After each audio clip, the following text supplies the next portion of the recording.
Hi, everybody. This is Dawn Mitchell, and welcome to Dawn of Sports.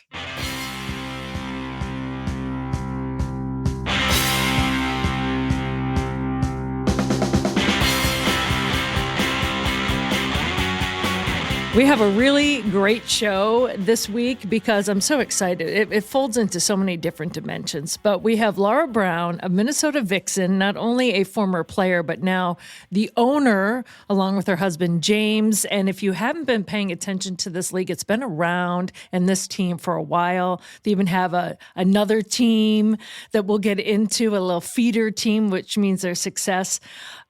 So it actually has even more juice now, thanks to Whoopi Goldberg. So we'll get into that in a second.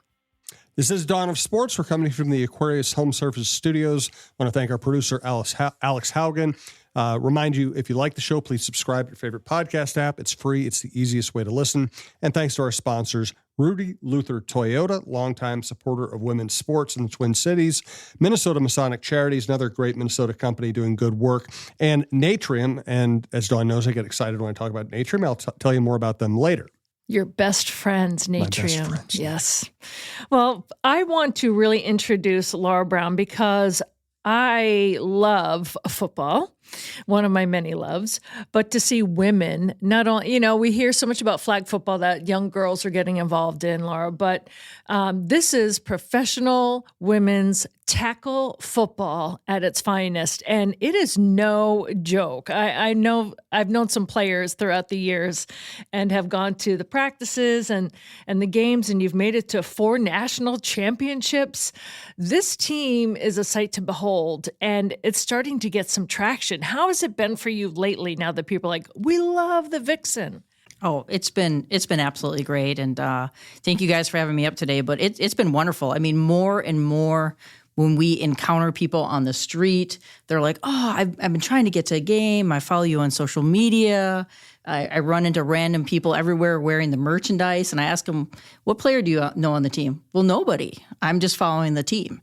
And that's been a huge leap for us in our growth. Yeah, that is, because it would be like Red for a long time, right? Exactly. One of our greats. Yes. And in the Hall of Fame, is yes, that right? Yes. Right? We actually have 4 former players that are in the Women's Semi-Pro Football Hall of Fame.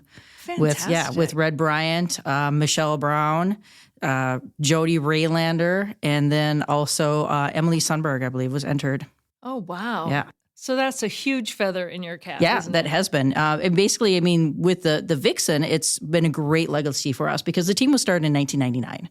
It's the founder of modern women's football. It was started with one other team, the Lake Michigan Minx. And out of that, those 2 teams just traveled the country and played each other just over and over and over again. And the Vixen, I'm sorry to say, ended up losing every game they played that year. Really? Yes, they did. So we came from very humble starts, and out of that, though, grew a league. And the Vixen have just continued on since then and continuing to lead the growth of women's sports today. And you were a player. What year was. did you start, and how did you get into it? Let's see. I started, I think I want to say fall of 2012 is when I tried out. So 2013 was my rookie year. I got into it. I ran into just a random encounter with somebody who had played for the team.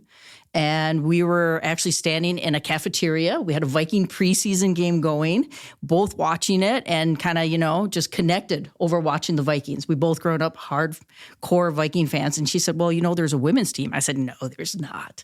And she said, yeah, there is. And she said, you should go. And so, I immediately went home, started Googling some things, finding out anything I could on the team. And they had an open practice coming up. So non-committal, just go. And I thought, I've been a diehard Viking fan my entire life. How fun would it be to get out there and hit some pads, catch a few footballs, see what it's like from their perspective, right? Because you sit there as a fan, you're like, well, why didn't you make that catch? And it gives you a whole nother perspective once you start playing. So I went and I got hooked. I had a fantastic, and they said, tryouts are in 2 weeks. You need to come back. And I was like, no, I don't think so. That's not me. And they said, no, you showed us something out here. Come back. So I came back in 2 weeks and made the team. Now, So- were you an athlete before? Had you played backyard football? I with, had. Growing up with neighbors or what? Yeah, just about any organized sport there was. I did beg my parents in fourth grade to let me play football, and that wasn't happening. I even bargained. I'll just let me kick. I'll be the kicker. And so I played, but soccer, volleyball, swimming. Got into golf for a while. Just if it was a sport, I was out there doing it. I did not want to be in a chair sitting inside at all. I guess I shouldn't say that. I do love my books. I do love to read. But besides that, I mean, sports is really where it was at for me as a kid. I love the adventure of it. I love the camaraderie. I grew up kind of a shy kid, didn't really want to talk a lot. As you can tell, public speaking, I love, right? And so sports was a great way for me as a child to fit in. Was a great way for me to be part of a group without having to stand out too much. And it gave me something immediately to connect to other people about. And I think that's one of the reasons sports is just so big in America. And because it's not the same as watching regular TV or a movie because it's interactive with your friends. Mm-hmm. You can relate to other people and we can all feel, the wins and the losses and the highs and the lows. And so it's one of those things that really brings people together across generations and across all of our differences. And so for me as a kid, that was just a perfect spot for me to just slide right into and excel. You brought up two things. First of all, let's go with the young woman, going into sports. And on this podcast, we talk about it a lot that, yes, you're out there and you get to be athletic, but it brings you out of your shell. But it helps you in so many different aspects of life, right? You have a doctorate in pharmacy, you work at a hospital. But sports, people don't see how it does, but it helps that, right? It helps with your confidence. Absolutely. There's a very high correlation to C-suite executives and who played sports growing up. And it teaches you a lot of discipline. You have to be there on time. You have to be doing the work. If you want to be successful, you're putting in time outside of it. You're having to study your playbooks.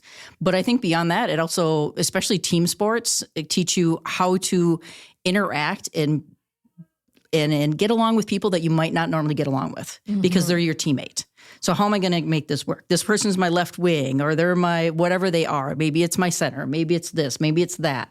And if you want to win as a team, you learn how to work with people and you learn a lot of different communication styles and you see a lot of different examples laid out before you. I mean, I've had the screaming coaches. I've had the coaches that were the father figure. I've had the coaches that were your best friend. And so you see a lot of different leadership styles as you grow up. And I think that's also for someone who pays attention to things like that. You start realizing what kind of leader would I be? What kind of coach would I be? What do me and my friends like? How do we respond? And so I think it helps you a lot with your communication skills, kind of your self-discipline. If you're a really great athlete, self-analysis. If even for something that's a non-team sport, like you want to get into like a track or a field type of thing, you have to be able to look at yourself critically and make adjustments.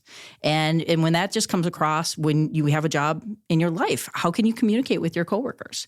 Can you critically analyze yourself and say, what do I need to do better so that I can perform better? And, you mentioned something really great because I am not motivated by coaches that yelled and screamed and degraded me. Yeah. And I've had some growing up in the very sports that I played. And I realized that about myself. And then I realized, well, where was I raised? Like my mom, when she was angry at us, even my dad, they lowered their voice. Oh. So you knew you were in trouble. So the yelling and screaming to motivate me only alienated me in terms of, or if they really got me mad, they thought they were motivating me, but I was like, I'm going to prove it to myself, know? So it was kind of like that mismatch. So I know that, okay, I know for me, I will never, don't call me a name. I will haunt you to your grave. If you call me a name, I will remember it. So I know that for me, it's almost like the art of war. If I'm ever angry, I will never call you a name because if you do that to me, I'll remember that to the day you die. But it tells you so much about yourself, doesn't it? It does. It really helps you explore a lot of different facets of yourself growing up. And you might try a sport, might not be the sport for you. And it might be the coach, might be the teammates, might just be how the sport's designed. Like for me, growing up, I played a lot of soccer, basketball, a little bit of volleyball, but a lot of the stuff I did was very free flowing. Soccer, yeah, you kind of stop, but you don't really. And then I played football and I immediately fell in love with it. And a lot of people think I'm crazy because it reminds me of tennis. And you're like, tennis and football? Yeah, that's curious to me too. Exactly. But it has a lot of the same flow. In tennis, just like football, you have your play, you have your volley. You go back and forth against your opponent. And a lot of times in football, I played primarily defensive end. You're seeing the same tackle over and over again, maybe a tight end. But no matter where you are on the field, there's usually one or two people. So you have the game within the game. And so for tennis, you have your opponent, you volley, and then the volley's over. You quickly have to analyze, what did I do? What did they do? What do I think is going to happen next? And move on from it. And with football, I had that. I had that cerebral component that I didn't find in soccer. Soccer, it was run, run, run, pass, pass, pass. There was a little bit of maybe connecting and jiving with the other people on the field, kind of knowing where they were going to be. But it was very different with football. I had more time to think about and analyze. And so for me, football just, when you added that along with the physical aspect, because I was kind of a physical soccer player and I was out there, I was going to muscle you off the ball. And so when I added that with the physical challenge of it, it really became the sport that I just fell in love with. So the second thing that you brought up, I was like, yes, when you mentioned you grew up such an avid Vikings fan. And I think the NFL over the past 10 years or so have really realized that women not only are huge fans, but they know their stuff. Oh, yeah. So to take it from admiring the men's pro game to actually hitting someone and tackling someone, how was that for you? Oh, it was fantastic. I mean, like I said, when I went to that first open practice, I was hooked. And I couldn't wait for that first game where I could really just unload on somebody. Because, they always said, I kind of figured out when they say give 110%. And you always hear the people, how can you give 110%, right? And I kind of figured it out. Well, 100% is what you go at practice when you don't want to hurt your teammate. 110% is when you really don't care about the person on the other team. It's like, sorry, I'm not here to, end your playing days, but I'm here to win. And so that I still remember going out there and making that first big hit and being like, wow, that is that. And even in practice, I remember my first real tackle. They tossed the running back at the ball and said, come at her 100%. And I was like, whoa, this is intense. And the sense of self-confidence and pride when I was able to take her down. Yeah. And she delivered me a blow. She was not backing off at all. And so just the amount of that confidence that it built. And we've had a lot of women who've come through and they've played for us a year or two and they said, this gave me my self-confidence to start my own business or to go back to school, to get my doctorate, to expand out. And so, sports does that for you, whether you're an adult or whether you're a child growing up. And then you know what it's like the next day after a game. Yes, yeah. The car accident day, that's what I call it. Yes, it is. That's exactly what it is. You wake up, and I remember after my first game, I was, woke up in the next morning, all chipper. This is great. I had my first game. We went out for brunch, and partway through brunch, I turned to my husband. I said, "We got to go home now."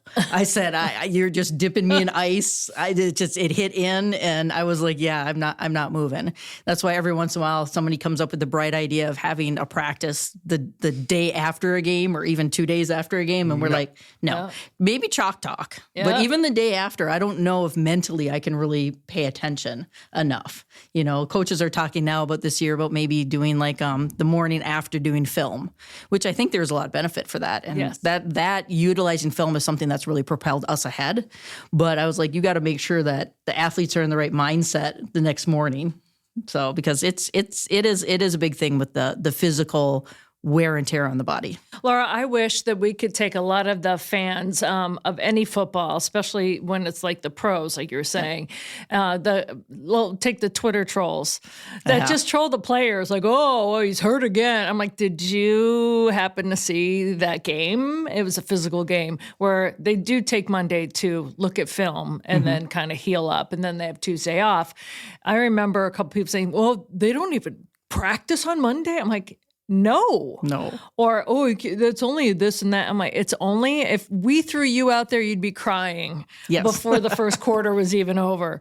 It's that realization of now, it's even more of a respect for the guys and the women that do it professionally, right? Yeah. And I remember even once you put your pads on, because we always start without pads and everybody learns everything and you think you're doing great. And then you put this helmet on with this huge face mask and then you're like, how am I supposed to see the ball? Mm-hmm. You're running down the field as a wide receiver and all of a sudden your vision's limited. And I actually remember one time running on and not being able to find the ball and it just doink right off the back of my helmet, and same things with the pads and everything you're starting to be a little bit restriction on your movements that you normally would be able to do, and you have to learn how to move in them. And it gives you a whole new respect for the game and a whole new respect for the players out there that are playing at every level. When we first started this conversation, I saw that when Whoopi Goldberg and Jungo TV decided to come up with the All Women's Sports Network, so it's AWSN, which might just be WSN by the time people just put the apostrophe, right? But when they came to the Football League and said, we want to put your games on TV, was there much discussion with the owners? How did that all go down, and how excited are you for that? I don't think we had. So I actually sit on the board for the league. Okay. So I don't think we had a lot of discussion with the owners. I think for us it was kind of a no-brainer. Yeah. Like, yes, we want to be part of this. If you're investing in women's sports, like, yes, if you're going to invest in us, we want to be part of this. It's something that we're pretty excited about. There is a women's sports network out there that's been growing the last couple of years, and we've been on that. And I think last year because we have games of the week that are picked up by a lot of these stations, between that and our championship that was on ESPN2 last year, it's something like 1.3 million viewers of watching the game. So it's not anything that's small. And we keep getting just so many different outlets that want to come, and they're eager for content, and they want women's sports, and the consumer, the fan, they want women's sports. They've seen what's happening in college basketball right now, and it's entertaining. And I think that's the biggest thing that people talk about is like, well, why would I watch that when I can watch the NFL? And it's like, well, why can I watch that when I can watch something else? Well, why do you watch college sports then? Why do you watch the Minnesota State high school hockey tournament if you can watch NHL? Because it's entertaining. And these things are entertaining. It has the highs and lows. It has the big sack. It has the great one-handed catch. It has the drama at the end of the game. I mean, I know last year our fans, they were on edge. We played St. Louis, who's probably our biggest rival in the league right now. And it came down to the end of the game. It was back and forth scoring. We had the ball, and we're down by 1. Do we kick the field goal, get the tie, go into overtime? Do we go for 2? And so there's that all back and forth. And then when we go for 2, are we going to get it? And what's the coach going to play? And then, of course, everyone talking afterwards. Well, did the coach call the right play, not the right play? And so you have all of those components that people love about sports. So we did not make the 2-point conversion. No. I can tell you that right now. It was heartbreaking. I'm like in my head, I'm like, it was heartbreaking. Yeah, it was heartbreaking. It was heartbreaking to lose, by that small. But and then of course, you go for, are they going to go for the onside kick? Mm-hmm. So you still have all those elements that you see at every level of football that make it entertaining for the fan. Yeah, we were watching it in our sports department. Yeah, because it was on ESPN, so we get to watch it. And I was like, we had, come on. And guys and everyone, they're all kind of huddled around the TV. And we're like, Yeah. And then inevitably someone goes, that's Minnesota sports for you. Yeah. Nobody in Minnesota would ever say that. No, never. But I also took that as a triumph, right? Yeah. To be in that conversation. Exactly. Of, that's Minnesota sports for you. Yeah, that's Minnesota professional sports Minnesota's for you right professional there. sports, and exactly. People that hadn't, some people that weren't even in the sports department just walking through were glued to it, right? Because it has all those elements. So it was fantastic. Yeah, thanks. Yeah, it's been wonderful. We brought a new head coach in last year, Coach Connor.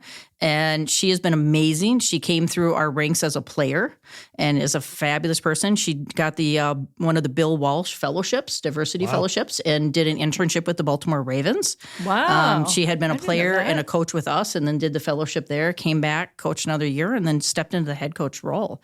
And she's done a fantastic job. I think it helps a lot. Sometimes I think having women lead women can be helpful, but I think more importantly is having maybe somebody who learned the sport as an adult, who transferred from other sports and had to adjust on how they were playing that sport. I think that is something that's probably unique to us, is that we don't have as much of that feeder system. I think with flag football now, that might change a little bit because we're going to get more and more of our athletes that will come to us knowing what a 1st and 10 is, knowing, how to throw a football, how to catch a football. And so I think some of those skills will start coming in the door, but we take our rookies pretty much from scratch, teach them everything, teach them their stance, teach them all the rules. And so the rookie year is a lot for our players, but they step up and do a phenomenal job. And most of them are hooked. Most of them they're back. I would say probably the average person probably plays at least 3 years with us. Wow. Let's handle the business of the business. More with Dawn and Laura up here in a second. We do want to thank Rudy Luther Toyota. Again, they've been sponsoring our women's sports shows across the network for a long time. Love having them here on Dawn of Sports with Dawn Mitchell. Ready for a women-forward car dealership?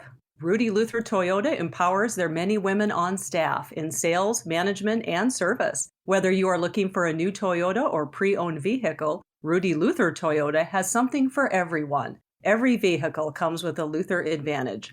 10 cents off fuel and car wash discounts at holiday stations, Luther Advantage warranty, and 5-day return policy on pre-owned vehicles. Located just 5 minutes west of downtown Minneapolis, off 394 and General Mills Boulevard. And they're also hiring. Want to join the team but don't know where to start? Visit rudyluthertoyota.com today. Thanks also to Minnesota Masonic Charities. The more I talk to people in the advertising and philanthropic worlds, the more good things I hear about Minnesota Masonic Charities. When people think of the Freemasons, they often think of secret handshakes and unusual hats, and of course, the pancake breakfast. Minnesota Masonic Charities would prefer that you think about the work that they do right here in our community. Places like the Masonic Cancer Center at the University of Minnesota, or the Masonic Children's Hospital and the Masonic Home in Bloomington. They are just a few examples of the important work that the Freemasons support here in Minnesota. As part of the largest fraternal organization in the world, Masons have consistently answered the call when it comes to charitable needs. I am happy that Minnesota Masonic Charities has chosen Minnesota Bound and this podcast as a place to help spread the word. We look forward to learning so much more about their many programs here in the weeks to come. And yes, now I am going to talk about Natrium. We had Andrea Yak, our friend, was on the show last week, and she texted me the other day, say she went to Natrium. She's trying out a bunch of the products. I keep getting that from, I'm hearing that from a lot of my friends. They hear about it on the podcast. They go try it out. They like it. There's so many things. It can help you with inflammation, sleep, gut health. It can just be fun. You can get it candy, gummy, balm, oil, dip, or liquid form. The liquid forms a million different kinds of drinks, different flavors, different combinations of CBD or THC. Just if you go there, and you can go to a Natrium store or a Wildflower store, you'll go talk to the sales associates. They're very knowledgeable, and there are so many options. You need somebody knowledgeable to guide you when you first get there. Once you know what you like, go to natrium.com, order there. Highly recommend the experience, highly recommend the products. Very few ingredients, healthy stuff. Check it out. Also, personal note, one cool thing about my band playing at Glick's is usually Dawn comes and brings a lot of women journalists from the Twin Cities. Again, we're playing Friday night, 9:30 at Glick's. That's November 22nd, 9:30 at Glick's. I know Dawn's going to be there. If you're in the area, come by and join us, and we'll see you there. And you know what this means? I really like you because I believe I've got a 6 a.m. flight the next day. And I get out of work at like 10. Oh my goodness. So okay, well, I apologize in advance. So gone are the days where you can just be like, oh, I just won't sleep and go on the plane. That's a no. But yes. We'll play quiet for you. Yes. No, you can play as loud as you want. I just have to I won't Irish goodbye you. I'll just tell you right now, I'm going to leave early. Wave and get out. Yeah. Oh, so, one of the reasons, Laura, that I started this podcast too was women in sports. And yes, it kind of builds your confidence, but also I was raised with 4 amazing brothers. My dad was very supportive. And you mentioned it earlier. You said, like you're halfway through brunch and you turn to your husband and was like, I got to go. To have a husband that not only supports you and is a co-owner, someone that champions you, how important is it? Because in this world, sometimes if you're for something, you have to be against something. And so sometimes women are like, oh, it's all women and all men are dogs. And I don't adhere to any of that because there have been so many amazing men in my life that have helped me and still to this day support me. Sometimes I'll be honest, if there's a group of men I don't know and a group of women I don't know, I'm going over to the men. Because I feel more comfortable. That's just how I'm built because I don't know anyone in this room, but I can have a conversation of sports with these guys and start off on that level. How is it for you to be so supported? And what support have you seen team-wise that you've received from men? Oh, it's been amazing. I mean, my husband, James, he's, when I first told him I was coming home and playing football, I think he just thought it was a little bit of a midlife crisis, and just kind of like, sure you are. You go ahead and do that, And for him, and then I came home and told him that we're acquiring a football team. And he was like, whoa, slow your roll a little bit. But he, so there might have been a little bit of tugging at first to come along, but he's jumped in and he's all for it and he loves it. And for us, having that support from him early on, when even though he didn't think, he thought it was me, my midlife crisis, he was still there. Right. He was still there and said, yeah, if this was what you want to do, go for it. Mm-hmm. And not, bringing me down or pointing other things out. There might have been a comment or two there about blow up my knee, but you get that from anybody. You get that from anybody. But he was there from day one. And then when we got into running the business, he's, I wouldn't just say he's my supporter, he's my partner in it. Yes. And so for us, it's been a lot of fun because there's a lot of give and take. He's a very intelligent man. So it's fun to talk to them about, what do you think we should do about this? Should we be, what are we going to do about Black Friday? What are we going to do about this? How should we approach this? Do you think we need to expand our coaching staff or expand our footprint somewhere? And so it's kind of fun to have those conversations with him and be able to have that, on the level of equals. And that's been fantastic. Other males out there, obviously we've had fantastic coaches that have come into our organization and some other males that are huge with running the league and some of the fellow owners. I think for us, particularly some of our coaches, one of our early on defensive coordinator, Coach Damian Topping, he was the defensive coordinator when I came in as my rookie year, and we're still friends today. Mm-hmm. And he is a huge supporter and helping to support the league, and he's on our advisory board for the league. And so having people like that see us as equals. Mm-hmm. And it's not like, okay, I'm just going to support the women. It's like, no, you guys are legitimate. And that's made a big difference. For us, we do have a lot of women on staff who came through our ranks as players, which I think is important because I think it's, like I said, it's how did I learn this sport as an adult? Mm-hmm. What are my obstacles? Because I have a full-time job and I have kids, and so they can relate to that. But I also think that we don't want to have silo thinking and only thinking about what has already happened in our organization. We need ideas from outside. And so bringing in, men and even women from other organizations bring in a different perspective all the time. And so we still need to have that male perspective and that male support if we really want to be the best of the best. And what I really love too is it's a lot of time and commitment. It's not just, okay, I kind of just do this on the side. No, you already have a full-time job. You have a full-time life. Yep. And then you have this football that requires practice, that requires, like you're saying, going to the brain side and all right, what are we going to do for Black Friday? What are we going to do for this? It's you need someone that can be an equal partner on all levels of that because it's not for the faint of heart at all. Yeah, it is not. And I mean, for anybody out there, I would say you have to find that person in your life that's your ride or die, but that person that knows when you need a hug and when you need a kick in the butt. Mm-hmm. When they say, come on, Laura, get off the pity party, or, hey, you need to go do this, stop procrastinating. But also that person that knows when you're having a rough day and you just need a little hug and support. And when you can find that in that person, that person's it. That's it for life. And it doesn't matter what your other differences are. That's just invaluable, and you can't give that up. How cool is it to see your players, too, with their kids and in some cases, like grandkids Yep. that are there supporting them. And that's the example that these young children are growing up seeing. It's amazing. Yeah, it is amazing. And not just for the young girls, but the young boys. Yeah. They're growing up too. In fact, we had on another team, they had their, one of the players had her young boy that always came to practice with her, always in tow. And then he finally came running up one day and said, Mommy, Mommy, Mommy. And he said, what? Did you know boys can play football too? Oh, that's because awesome. from his exposure, it had been all women's football. Oh, that's and terrific. so it is a different thing. And we see these women come in, and they have great support networks. Sometimes the team becomes their support network.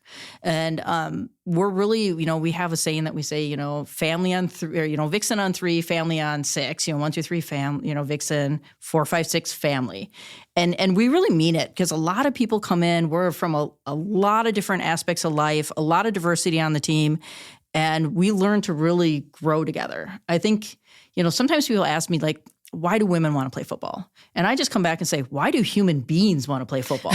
Because it's the same reason. Right. And through sports, we talked about a little bit earlier, but the bonding that you get, a lot of times it's the same bonding that maybe you can get like in the military level, serving with somebody. Mm-hmm. When you're down in the trenches playing, especially a sport like football, those are your people for life.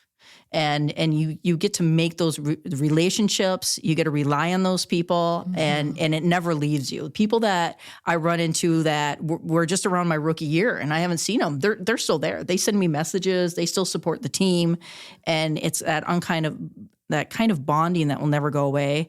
And for your kids to grow up seeing that, that's fantastic. Whether it's little boys or little girls, it just really opens their eyes.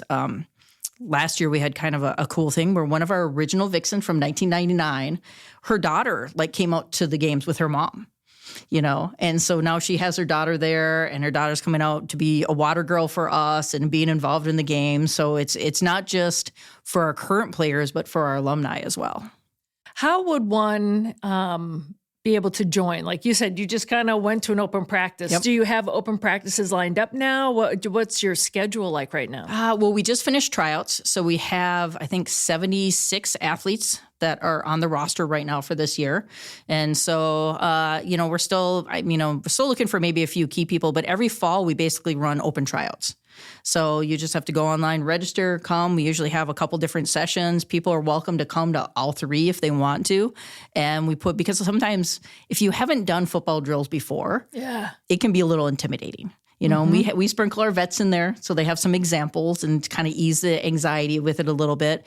But like at our tryouts, we bench press just like they do in the NFL Combine. We set up a bench press, and some of the women come in, they've never bench pressed before, and it's kind of fun watching. Sometimes even from the first tryout to the last tryout, they're going to the gym, they're starting to bench press because they want to show us that they can improve even a month later. And so I think that's something that's been fun. And then we have little awards we give out. So our veterans, they're out there trying to see if they can increase their max in the off season and things like that. So it's a lot of fun. Well, because people don't know what they don't know. If they had never done it before, right? They need someone to kind of lead them to the water, so to speak, right? Yeah. And even me growing up, I had never really threw a football. I had always gone out there and kind of caught a lot, but I was very intimidated to throw a football. So, and it's not, everything else is just a round ball. And you kind of throw it and things like that. But for women growing up and young girls growing up, it's very intimidating to pick something up like that, or weightlifting to start bench pressing for the first time. It can be very intimidating. You don't want to look, stupid at the gym. We all look at that machine and go, what is that one for? I don't know, and kind of wait to see if someone else uses it. And so it's one of the things we work on is building that environment where it's okay to fail. Because if you don't fail, you're not going to learn. And if you ultimately want to be successful, it's your failures stacked on top of each other that leads you to that eventual pathway to success. Oh, that's awesome.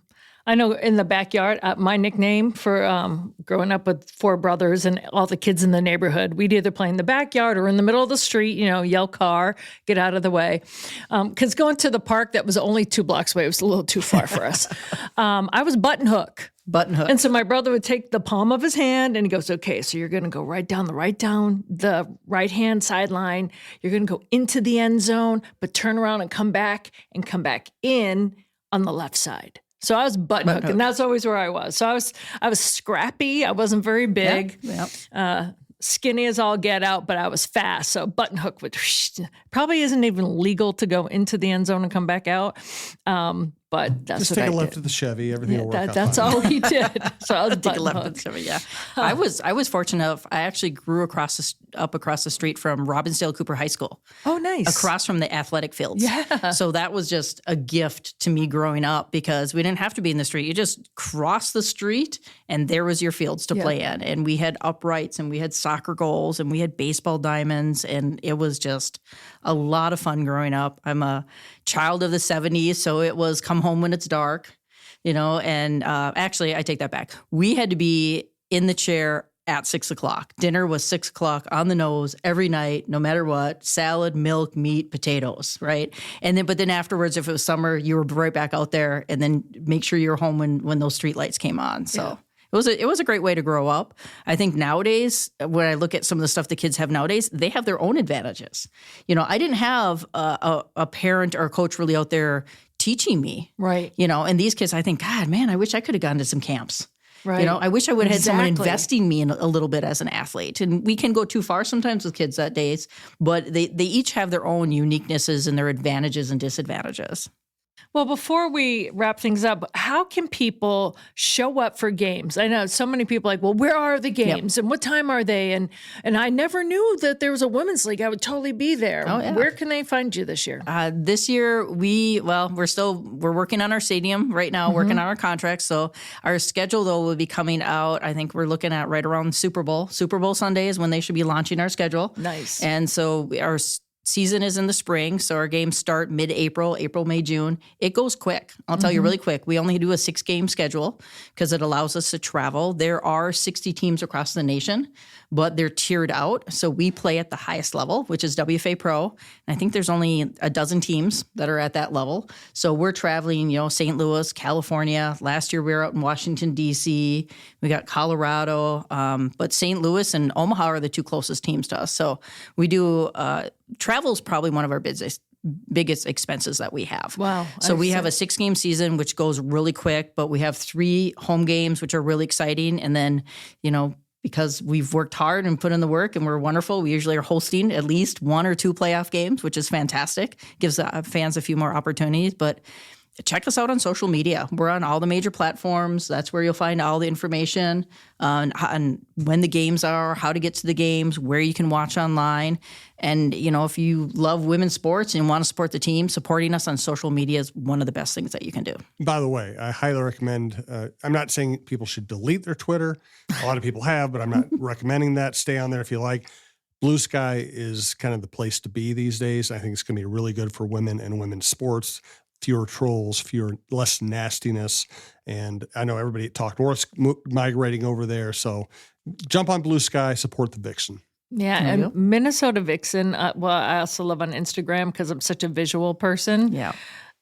The coolest logo, a great name, like just Minnesota Vixen. That's right. You took one word that was meant for something else years ago and you gave it power. Yeah. And I really appreciate that. Thank you. I wish I could take credit, but that was around before my time, but we've carried it on. We continue to carry the torch. Oh, you little vixen, you. I had to do it. But it's powerful. I love it. Laura, thank you so much for being on our show. And I'm looking forward to this season and championship. Yeah, we'll be there. We'll be right. there. Thanks. Thank you very Laura. much. Appreciate being here today.